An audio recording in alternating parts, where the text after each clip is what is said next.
Ladies and gentlemen, my name is Hillel Neuer. I am the Executive Director of UN Watch, and it is my honor and pleasure to welcome you to the 7th Annual Geneva Summit for Human Rights and Democracy. We are being webcast live around the world.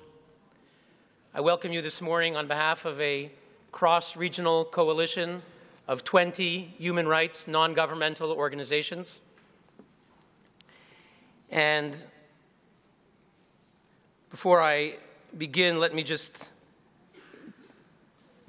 remind you all that the day's program is on our website, genevasummit.org/program, for those of you watching on webcast. For those of you here in the room, it's in your badge. The entire program is in your badge. And if you leave the conference center, you must keep your badge to come back in. So don't lose your badge. Those of you who want to follow in English or French, we have live interpretation happening throughout the day. And you'll see the channels on your audio box at your desk, and you can see it. The language is indicated, and when people are speaking in a language other than English and French, it will be translated to English and French. Finally, I want to encourage all of you to be active and share the information, share your thoughts, share your feelings, share your questions on social media. You can tweet. The hashtag is GS15, hashtag GS15, and the Twitter handle is Geneva Summit. The Twitter handle is Geneva Summit. The panel sessions, we have a very packed schedule, so we won't have the ability to take questions from the audience, but you could put things on Twitter, and perhaps the moderators might be able to pose some of your questions during their session. Ladies and gentlemen, we began the Geneva Summit yesterday with an opening press conference, a special event yesterday at the United Nations, at the Palais des Nations, co-sponsored by the governments of Canada, the Czech Republic, and the United States, and we thank them for their support. Yesterday it was an extraordinary event, and we had international media, as we have again today. And when we heard the compelling presentations, I felt sadness, and I also felt hope. I felt sadness, and I think we will feel sadness today when you hear from a journalist who was held captive for 10 months by one of the most barbaric terrorist organizations the world has ever known, ISIS. People are being beheaded, burned alive every week. And when we hear from a journalist who spent 10 months with people who were famously beheaded, you feel extraordinary sadness. And you feel sadness when you hear, as we'll hear later today, from Ashik Masih, who's come here from Pakistan, whose wife is on death row, convicted to death for blasphemy because she went to get a cup of water from the well. And her villagers decided to denounce her for blasphemy under false charges. And you feel sadness when we'll hear the case of Raif Badawi, a Saudi blogger, a young man whose only crime was to create a blog for liberal Saudis. And he was convicted to 10 years in prison and to 1,000 lashes. And we'll hear many cases like that, and you feel the weight of the human condition. But at the same time, ladies and gentlemen, I believe that today there are also, within the sadness, messages of hope. There's messages of hope when we see young men from Hong Kong, leaders of the student protest movement, who have taken a break from the umbrella protests to come here today and to share their extraordinary story. And it's inspiring to see young people so energetic and courageous for the cause of democracy, freedom, and universal human rights. And we feel sadness when we will hear from the young woman from Nigeria. We all remember last year the schoolgirls who were abducted by Boko Haram, more than 270 girls taken from their school to slavery, we don't really know. And we all put up the hashtag, bring our girls back, bring back our girls. Well, today, one of those girls is with us, and we'll hear the extraordinary story of how she escaped Boko Haram, showing courage, and how she is willing to speak out despite the risks to her family and friends, and to take on this horrific group that is now plaguing tens of thousands, burning villages in Africa. And I believe that within the sadness of Iran, a country that suffers from gross and systematic human rights violations, we'll hear a message of hope when we'll present our Women's Rights Award this afternoon to Masih Alinejad, a woman who's done extraordinary things to provide a platform for girls, for women, to feel basic human rights in small places, to feel basic human rights at home, at work, at school, within their daily lives. So when we hear also from courageous dissidents, activists, journalists from China, Cuba, Russia, Turkey, Venezuela, and other countries, a number of whom had a very difficult time to get here, some of whom were initially blocked on their planes by their oppressive governments. When we see their example, people willing to risk all for the cause of basic freedom, I believe there is a message of hope and inspiration for humanity. And that's why we're gathered here today, days before the United Nations will meet in their annual session of the Human Rights Council across the street, and foreign ministers will be gathering on Monday. And we've gathered here today, activists, students, diplomats, to try to shine a spotlight on some of the world's most compelling human rights situations and to urge the international community to hear their testimonies, to hear their plight, to hear their humanity, and to act. And we're here today to demand action. With that, I have the great honor to call up one of our partners, one of the NGO partners of this Geneva summit, Mr. Markus Löning from Liberal International. He's the head of their Human Rights Committee. He was a member of the Bundestag for a number of years and the Human Rights Commissioner of the German government. And we're so honored and privileged that Mr. Löning will deliver our opening keynote address. Please.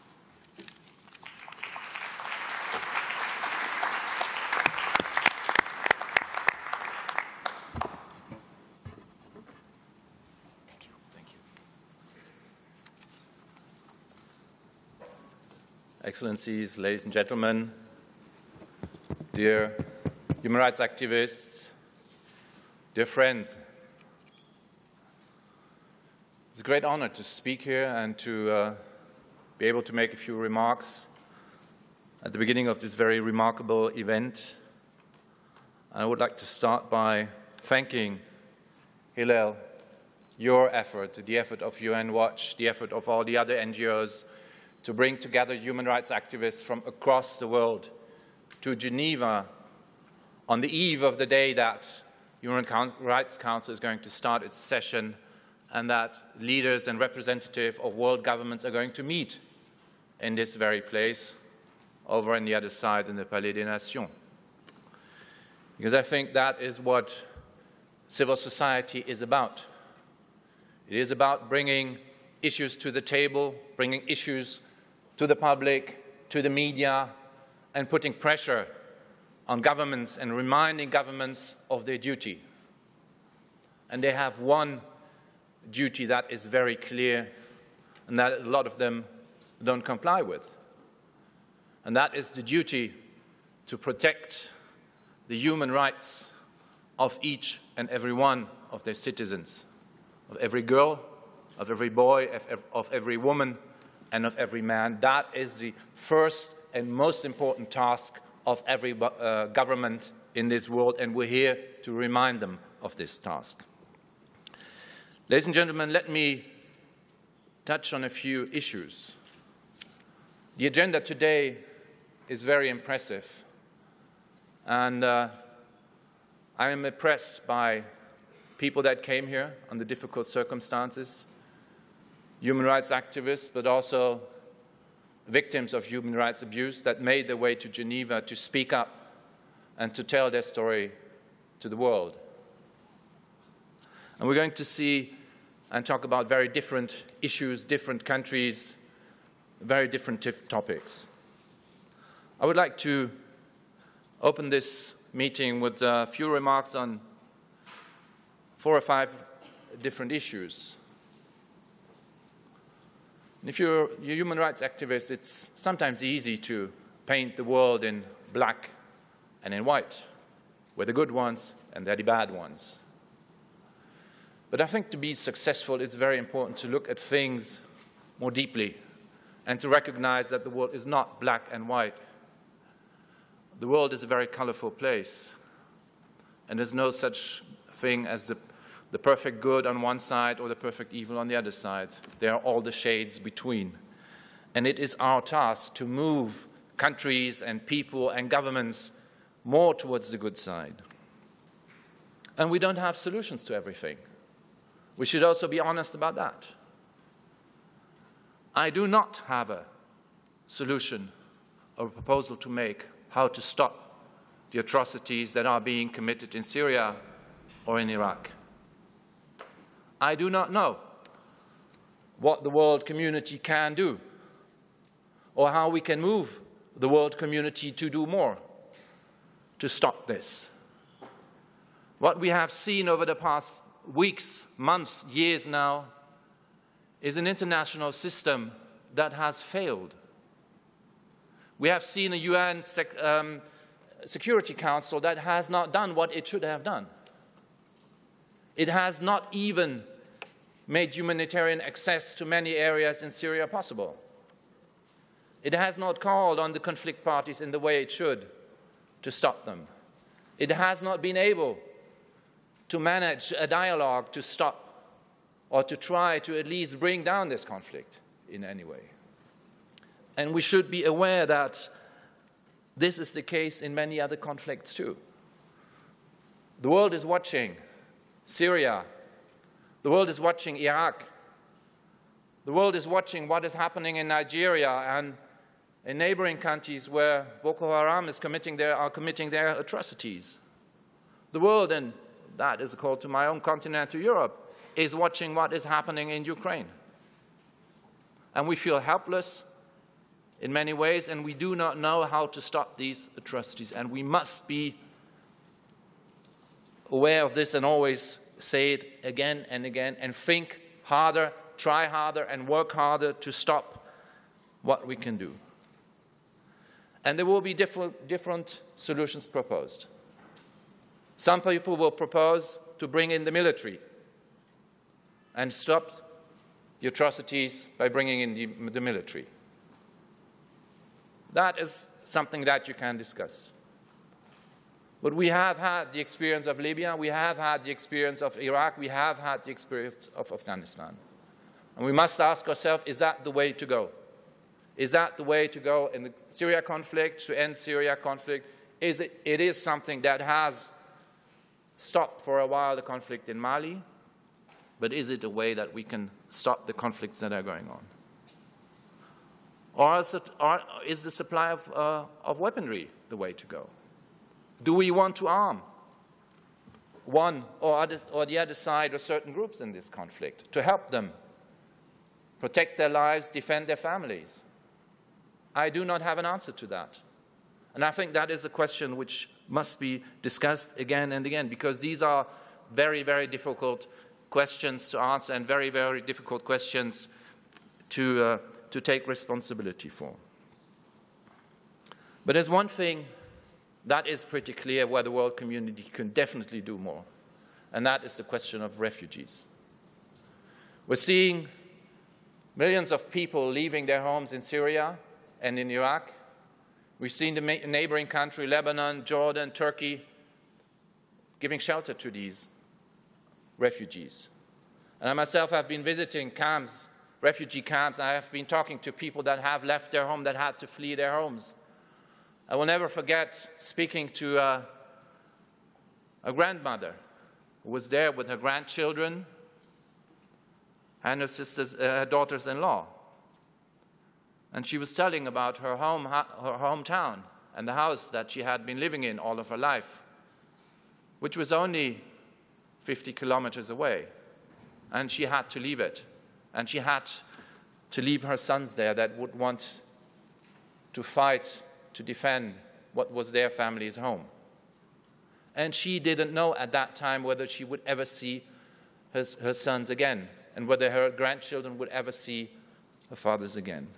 And I think this is something where the world community must make more of an effort. We cannot have people live under very, very dire conditions in these refugee camps in the Middle East, and we cannot have people die in the Mediterranean trying to cross to Europe. The European Union must step up its response to the refugee crisis. The European Union is a union of rich countries, and we can have more refugees and give shelter to a lot more people than we are doing right now. And I know in many countries it's difficult. I've seen it in my own countries. We have demonstrations out in the streets, xenophobic demonstrations. But still, the majority of the people is willing to receive and to give more shelter. And I'm calling on the politicians, on the governments across Europe to give shelter to more refugees. Ladies and gentlemen, the second topic I would like to touch on is the question of religion, religious freedom, religious extremism. This is an extreme, difficult and touchy issue. We have seen infringements on the freedom of religion. We just had the example of Pakistan, which is one of the countries where religious freedom is least respected for if you're non-majority Muslim. But there's always other questions to it too. It's not only religion, there are social questions connected to it, there are political questions, there are sometimes ethnic questions also connected to it. We should also be aware of that. But we should also be aware and clearly address that the infringement of religious freedom is not a question of one religion. If we're looking at Myanmar, we see a Buddhist majority killing a Muslim minority or killing people from a Muslim minority, trying to push them out of the country, neglecting them their rights to be where they have been born or where their parents have been born. If we look at Africa, we see Christian, so-called Christian armies, Lord Resistance Army and others, claiming to be acting because of their faith. And the same is true for ISIS or for Boko Haram. And I think we should give a very clear answer to this and say that very clearly religion can never be an excuse, no matter what religion. It can never be an excuse to kill people, to take away people's very basic rights of freedom to live, of freedom to move, and of their personal dignity. Religion is something that must always be respected. Each and every person has the right to follow his or her religion.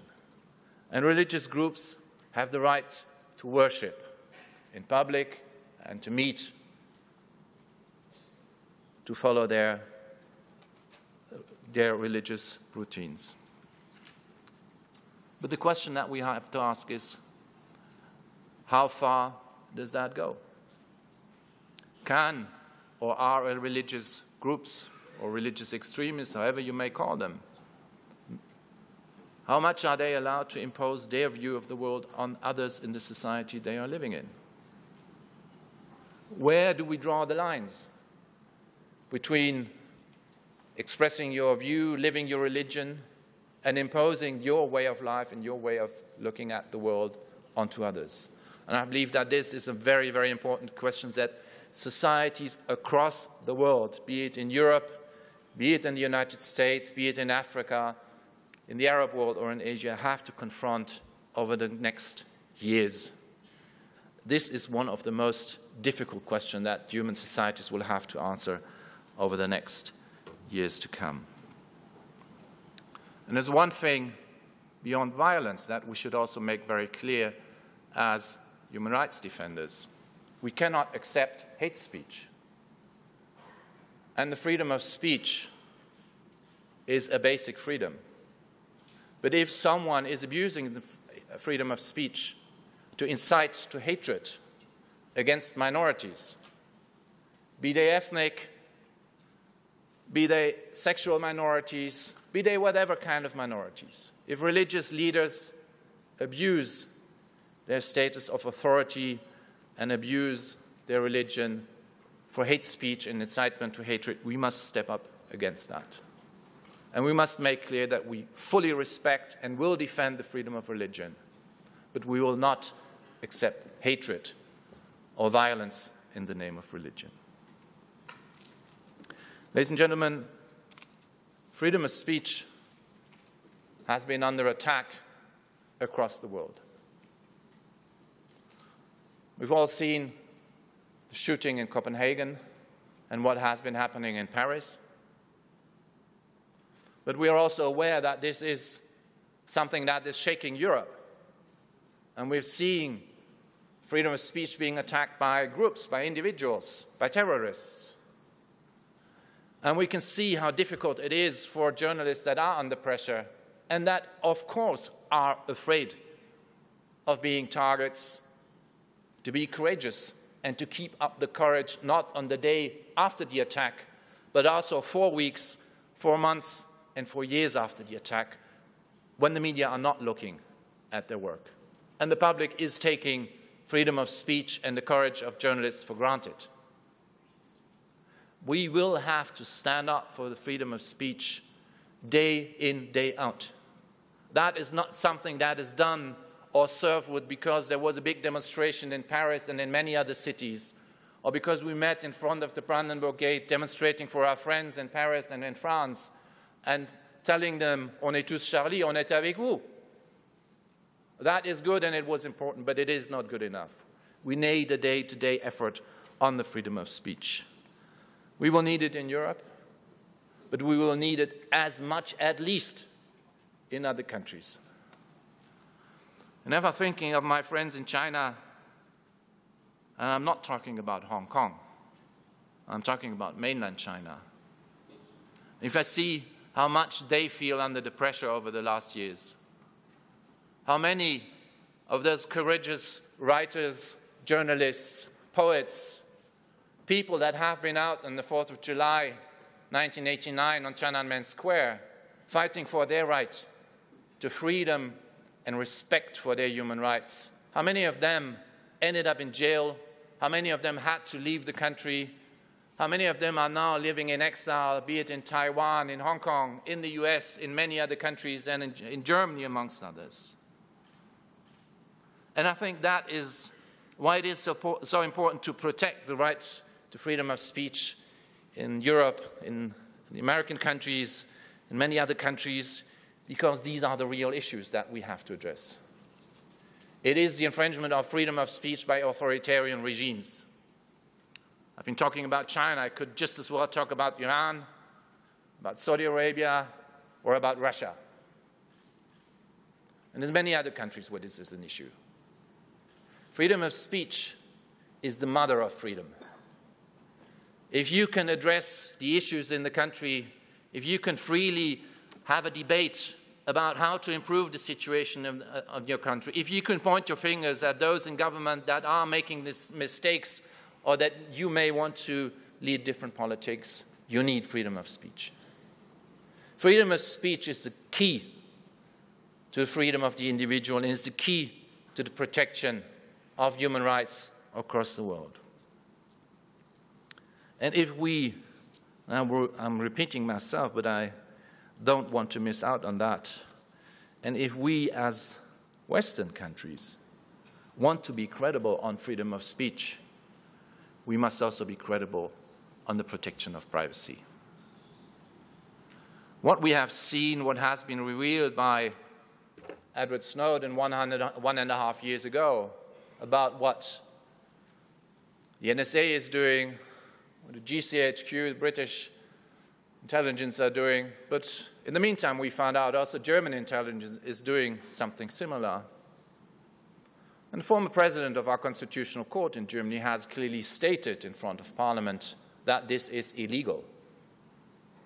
It is illegal to infringe on the privacy of people just because they are not your citizens. It is not acceptable to intrude into the privacy without reason of people across the world. And it is a massive infringement on civil rights, and it is delegitimizing the fight for human rights from Western countries. So my call today also goes out to leaders of the Western countries: be credible and do what you preach. Protect and respect privacy and freedom of speech, also when you pretend to work on security. That is the difference that needs to be made. There's one thing that is the measure, and that is the foundation of all of the things that we are doing, and that is the Universal Declaration of Human Rights. And this needs to be respected by each and every government. Ladies and gentlemen, let me very shortly touch on death penalty, because this is something where engagement of many has really moved the world. We have seen the number of countries that have the death penalty going down and down and down over the last years. We see the struggle of our friends in the United States, where less and less federal states still have the death penalty. I've been myself to California last year, the year before, when they had a referendum, which was very narrow. And they nearly made it. They nearly abolished death penalty in California. But other states, like Maryland, did, and more are going to follow. And that is just the United States. We've seen countries, and yesterday I was talking to my colleague Fouzia from Morocco, and she was telling about her fight in Morocco against the death penalty. And I think we must stick together in this. And we should all go together against the death penalty in all of our countries, in all the countries, and those that have abolished the death penalty support those that are still fighting. And I think there is reason for hope. We're looking at what is happening in Iran, which gives no reason for hope concerning the death penalty. And we're also looking at what is happening in Saudi Arabia, where we see beheadings, which is unbelievable, which is unbelievably cruel. And we're going to speak up on this again and again and again. And I think the sign of hope that we can send, and that is my experience, even in countries like Iran or even North Korea, speaking up does make a difference. It does make a difference if people in charge are getting letters, phone calls, emails, if they are confronted with media coverage across the world on people that are on death row or people that have been unjustly tried and that are in prisons like the Evin prison in Tehran. It does make a difference. I myself have been speaking to former inmates of Evin that said, yes, it was because there were so many letters that we got released a little earlier. So it is worth the effort that we're doing that. And that is what I would like to close on, ladies and gentlemen. This summit is a meeting of human rights activists, of NGOs from across the world. And we're here to raise our voice for the dignity of each and every human being across this world. We're here to pressure governments to fulfill their duty to protect each and every individual. And governments will listen.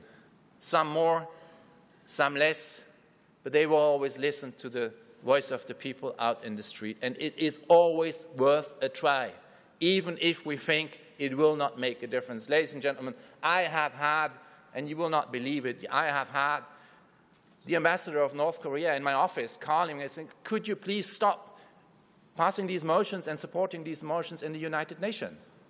So it obviously makes some kind of impression even on this awful government.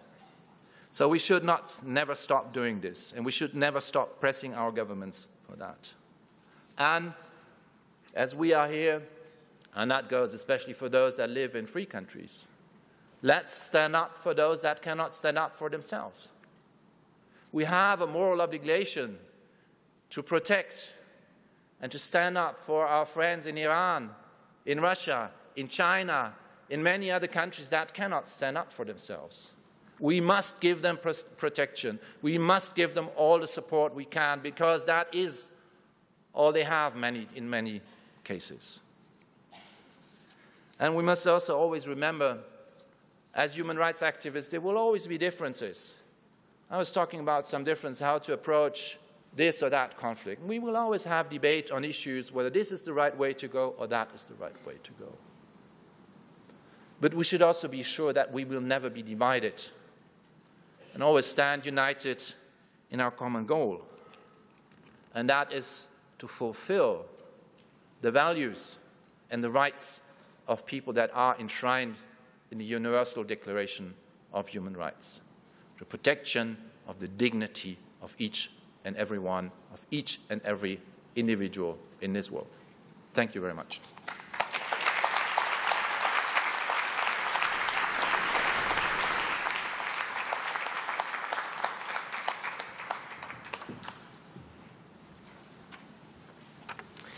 Thank you, Mr. Löning, for a very powerful opening address. With that, we go straight to work. I would like to invite the members of our first panel on confronting authoritarianism to please come forward onto the